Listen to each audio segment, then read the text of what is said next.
Welcome to the Alric Show. The gospel artist Jermaine Edwards with one of the biggest hit songs today, Beautiful Day, is here with us on the Alric Show. Mr. Jermaine, how are you doing? I'm fine, thank you for having me. No, Edwards, Betty didn't know that's also my family name. No, I didn't. Right? Grandma, grand-aunt, everybody. So we could be family. Maybe. I just cannot sing, but it's hard to work it out. So thank you for joining us. How are you doing? Not bad at all, just coming off this album launch thing, kind of after a few days of downtime, so much work editing, but I'm better now. Right, before we get into the album, Beautiful Day, what inspired that song? It's one of the hottest songs out there right now. It's kind of ironic because we would have said beautiful day, I must have been having a wonderful day, but no, I was having a very down day because I loaned one of my friends some money. And he, like when, you lend some people some money and they're avoiding your cars and all these different No, we're not like the money thing. Money is a problem, man. Yeah, so I wanted it in the time that I told him I needed it and I wasn't getting him and so forth. So I was a bit, worrying, a bit anxious, and then, something worked out, I got that money and, I just spoke into my situation by saying, look, no matter what's going on, no matter how detrimental it may look, it's a beautiful day. Let me hear a line of that song right away. Lord, I thank you for sunshine, thank you for rain, thank you for joy, thank you for pain. It's a beautiful day, it's a beautiful day. It is so funny that how sometimes our situations or challenges can lead us, into big things, great things. Because probably if you never had that challenge, you wouldn't have had this hit song. Right. Mercy. So it does what it was created to do, was to motivate, uplift some people who are going through some downtime. Sad times, me have just lost somebody. There's a lot of things that people have been, would have gone through in their life. And just, instead of being curled in a corner and just moping and doing all sorts, they just say it's a beautiful day. Did you imagine it would have been this big? No, I didn't even know I'm gonna be a big gospel artist in Jamaica. I didn't even know, because I started out playing keyboard. So, all of these things is, I've still not yet gotten used to it. I don't know how it works. You still haven't gotten used to this stardom, this popularity? I still believe I'm a regular person and I act like a regular person. You just can't understand it? Yeah, I walk into KFC, I join the line still. I don't, it's just I like people also, so it's not like I would even stay far from them anyway. Or is it just a level of humility? It's just maybe how you were brought up. It's just humility. Yeah, being a pastor's son to grow up in church, grow up with a lot of people and grow up in Spanish Town. So you know the best about worlds, the inner city and the upper class. So, and then you'd have been more around the inner city people. So I don't know when I don't know when success will chip in. Wow. Or when you feel it. You feel that. Yeah. No, you've just launched a new album. Right. What's the name of the album? The album is I Will Follow.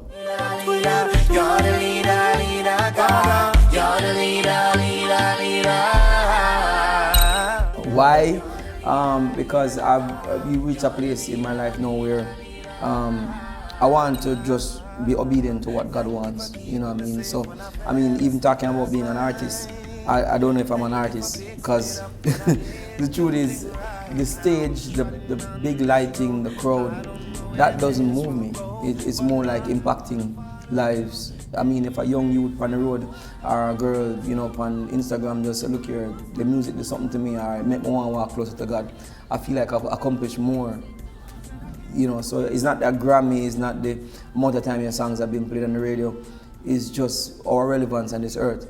When you entered, and we talk about relevance and we'll also talk about purpose, when you decided that you wanted to take up gospel, was this a self-talk that you never wanted popularity to get to you, but it's more of helping people to become better and to become more? Music. I didn't want to do music, in the sense, music came naturally, because my father taught me how to play the guitar from an early age. I went to do every other business except music. What were some of these businesses? Car wash, tried to open a gym, and I even went in the classroom for 2 years, But I just felt bombarded. I felt like that was not the place I wanted. I was supposed to be. So my father was the one who, you know, he saw me was doing some car wash stuff, and he said, you know, son, I don't think this is what you should be doing. And he, you know, went ahead and invested the first $300,000 into my ministry. So I didn't choose music, really. Music chose me. How does one get to the point where they are now able to tap into their purpose, their relevance? How do you now move to that stage? Because you have a lot of people sometimes who sit down and say that, you know, I don't know what I want to do and stuff like that, but they have a talent, they have a skill. How do you tap into that? I mean, it's a good thing you ask a question, because there's a lot of people out there that is depressed. They have a master's degree, they have a doctorate, they have everything in their comfort, but they're not happy. They don't feel fulfilled, because the burning desire for what they were created for is not what they're doing. You know, it's probably they're just like doing what the mom or dad or some brilliant person tell them that because you have the head of a doctor, why you're not a doctor, you know what I mean? You look you look like a pastor, you know? So you went to Bible school. Right. But the truth is, whatever is your burning passion is where, it's not something you like, it's not something you want. But anything that you saw in a sense of issue or something that needs to be resolved and it bothers you, you are created to resolve or fix that problem. You know what I mean? So you have to go look at the lineage. What do you do? What is your gift that you have given, God has given to you, that can help to solve that problem? And I believe that when you find that, you have found your purpose. No, your father had a vested interest in you. He said to you, Jermaine, this is what, you know, when he started basically to hold your hand and to guide you, what were your thoughts? That, you know, were you feeling as if you're in the right direction now? I mean, what's kind of weird is that he didn't believe I could sing because he told me I should not sing, I should stick to keyboards when I just started. But you know, the drawn of persons who visited the church, he started to wonder, oh, what's going on? But he knew that there was music inside of me, but I was just not taking it serious. When he came and he saw the artwork that I was doing, and I said, look, Jermaine, you may not put attention on music, but this can also help you, you know, live a better life. So, I mean, he came at first. I didn't accept at first because I went into the classroom 2 years. For 2 years after that. What were you teaching? Music. Okay. Yeah, so I did not still go into music at the time when he said it. It took about a 2 years process before I started to really. And then in the last year of being in that school, I started to work on the album.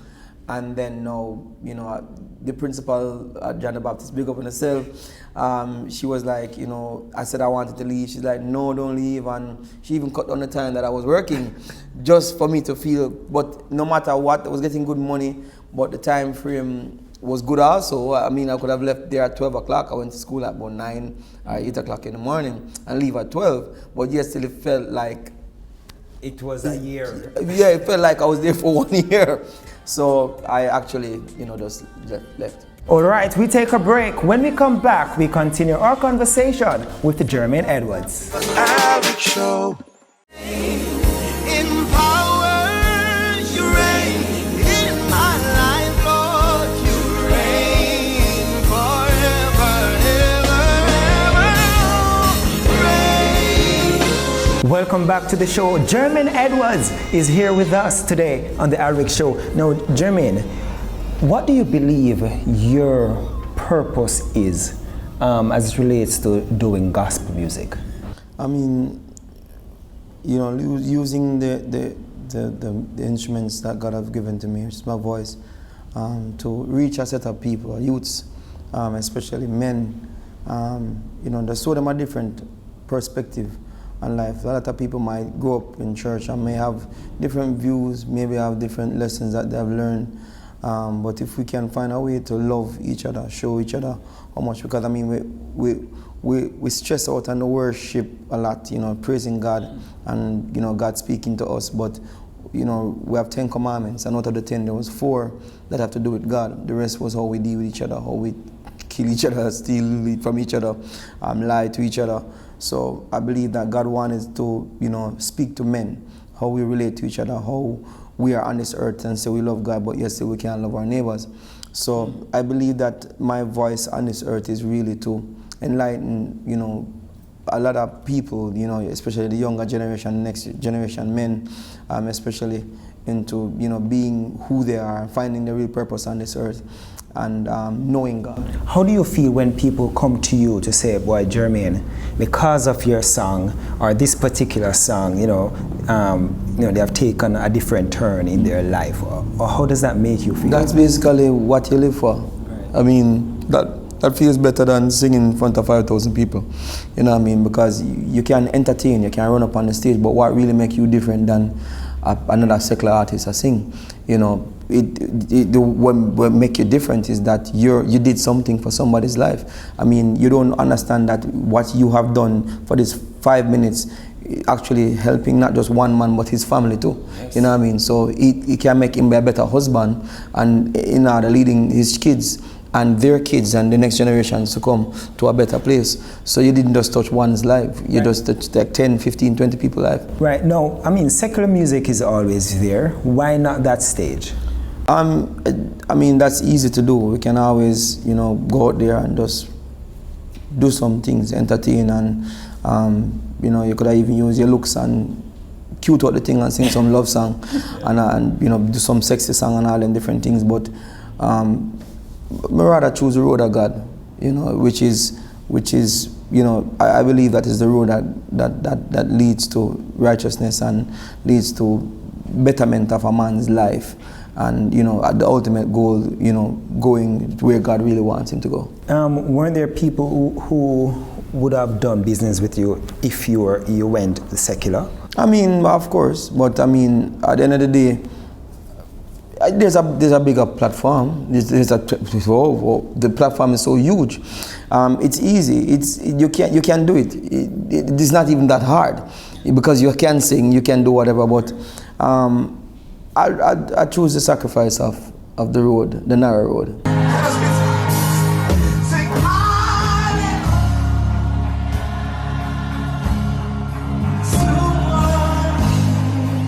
You know, one of your other hit songs. Give us a version of that. You know, I'm a shy person, right? hold on before that song. You're shy? Yeah, man. I'm a very shy person. Really? Yeah. So how do you prepare yourself then for performance before thousands of people that you have done so many times? Because I make a lot of mistakes on the stage if I don't practice. So even with speaking, I have to practice it, because when the crowd, you know, come, or when the people too close to me, then, but I mean, I'm getting better and better these days. I'm a thinker, so I like my space where I can think. Sometimes I don't even want the TV to be on. I just be thinking what's next, what to do, and so forth. With all that thinking, you write most of your material, or all your material? Like 99%. Yeah? Where do you draw your inspiration from? Everything, life, even your ear. What? Jermaine's about to make a song with my ear. We can learn from so much different things. I mean, we can learn from our conversation that we can learn from the very grass, you know. Because even beautiful day, you talk about the elements, sunshine, rain. Right. So we can learn from just about anything. I come just now to say thank you, O King. You're not just a part of my life, but my everything. Your love reaches way down deep within, passes human understanding. There will always be a song for you I sing. One word alone just can't express my heart's desire. Gratitude for one more day my needs supply. Your warm embrace and tenderness. You are patient with me through all my mess. I come to one conclusion. Jesus, you are the best. Hallelujah to our King. Hallelujah, I will sing. You are great, almighty, all honor to you, our King.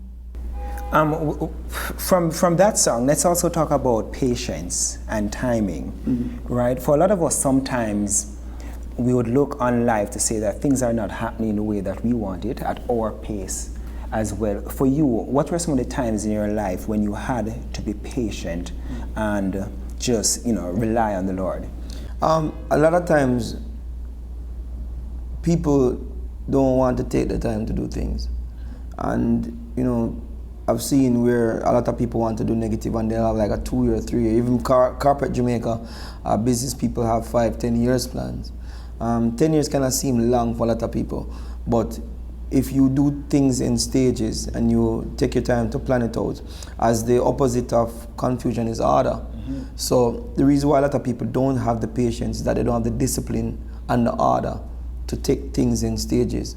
So in our personal life, we just need a man want bust quick, a man want achieve money fast, but there's no successful person in any era of their life that didn't take the time with plan, a proper plan, that comes with discipline, order.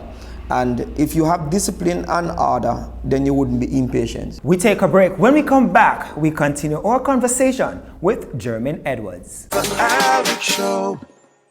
Welcome back to the show. Gospel artist Jermaine Edwards is sharing with us today. Now, at 19 years old, you decided to get married. Yeah. Why 19 years old? It's just that whole life work. There are some people who can go in the direction where God has called them to, or life, destiny has called them to. You can also miss that opportunity to move when you're supposed to move. I'm sure that there's a lot of people in their life can say that there were business opportunities that came to them that if they had took it 15 years ago, they would have been millionaires today, or billionaires today.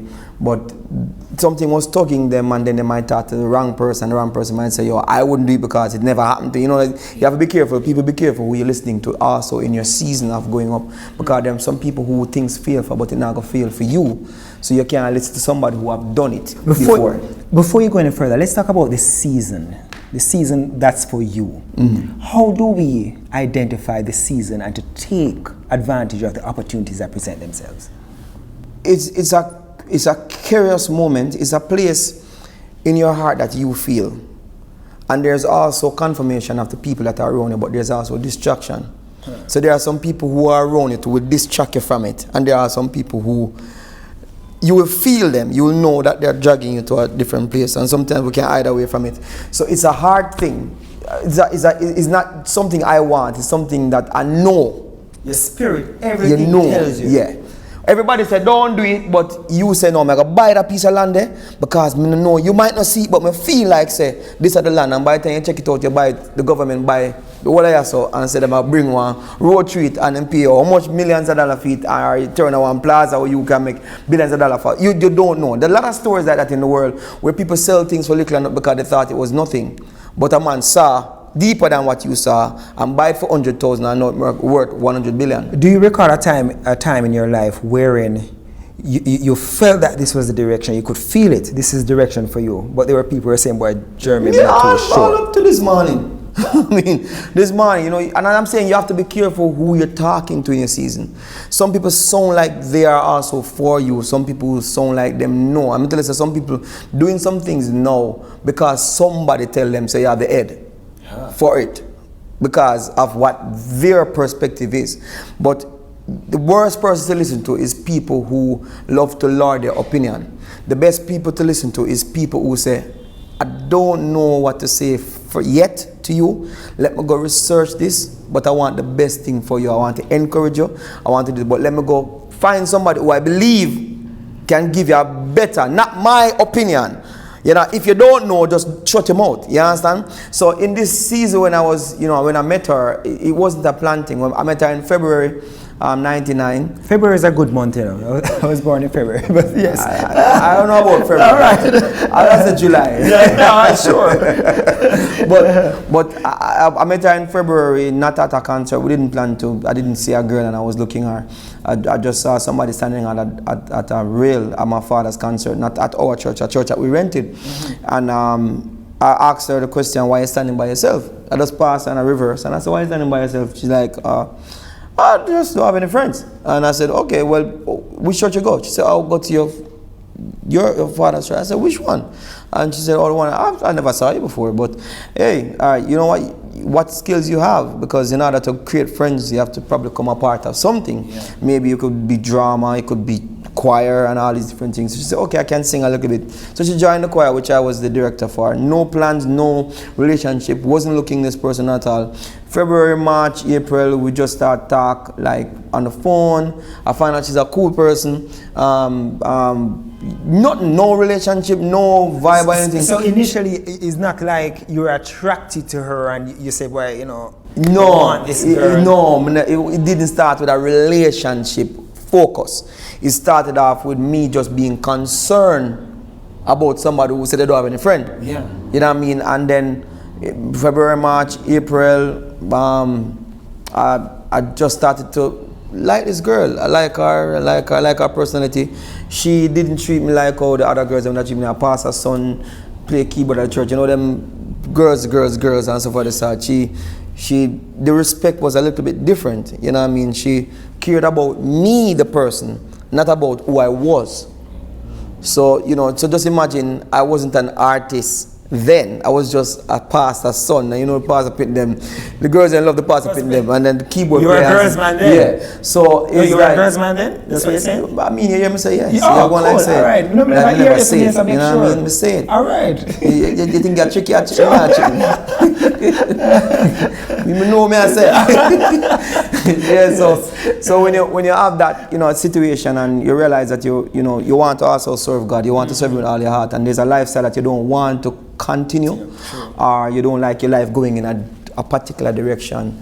So, I mean, I love what she offered. I love what she looked out for. And some of the things that she offered was one that she cared about you. Right. What were some of the other things? I mean, our focus. Mm-hmm. You know, she's 2 years older than me, so she was probably more solid than some of the other girls that I was speaking to. And I wanted a stable, a set relationship. So I wanted to go in a particular direction. So though we may fail and falter in our life, the most important thing that keeps us on the path of where we're supposed to be going is the desires. And the Bible says He'll give us the desires of our hearts. And if we want something, even though we may not look like it now, but once we desire it, it still will bring us. So even if we go off the path, the GPS will reroute us back to where we're supposed to go, because we never lost that desire. Mercy. Wow. So you guys got married when, and how long you've been married? February I met her. We got married in December. Yeah. The same year. So I didn't even know her. It's not like I just one night we were playing around on the phone and I realized, I really love this girl, and I asked, would you marry me? And she said, yeah. Yeah, just like simple like that. And 19 years later. You have children? Yeah, 2 girls. Yeah. One 18 and one 14. What are some of the ways in which she has helped you to fulfill your purpose? Well, other than being annoying? Yeah. Well, I mean, she's a very tidy person. I'm not, somewhat. So, help me to be organized, be in order, focus. I mean, even when the girls came into the picture, I had a different perspective on life, because as a young guy now, I can't just be looking at life from a young idle space, but I have to be working hard, because if I don't provide for my family, then they're going to be on the street. What do you say to people now watching, or viewers, about they helping themselves to realize their truest and realest potential? Never stop planning, never stop being organized, never stop using your brain that God has given to you, never settle for being okay. Thank you very much, sir. Thank Edwards. you. All right, like Jermaine, don't stop until you finish this race. I'm Alric McKenzie. Thank you for joining us. The Alric Show will be back next week. Don't call me out yet, I'm still running. Fell down, but I got up fighting. My eyes are on God's kingdom always, and I won't stop until I finish this race. Don't call me out yet, I'm still running. I fell down, but I got up fighting. My eyes are on God's kingdom always, and I won't stop until I finish this race.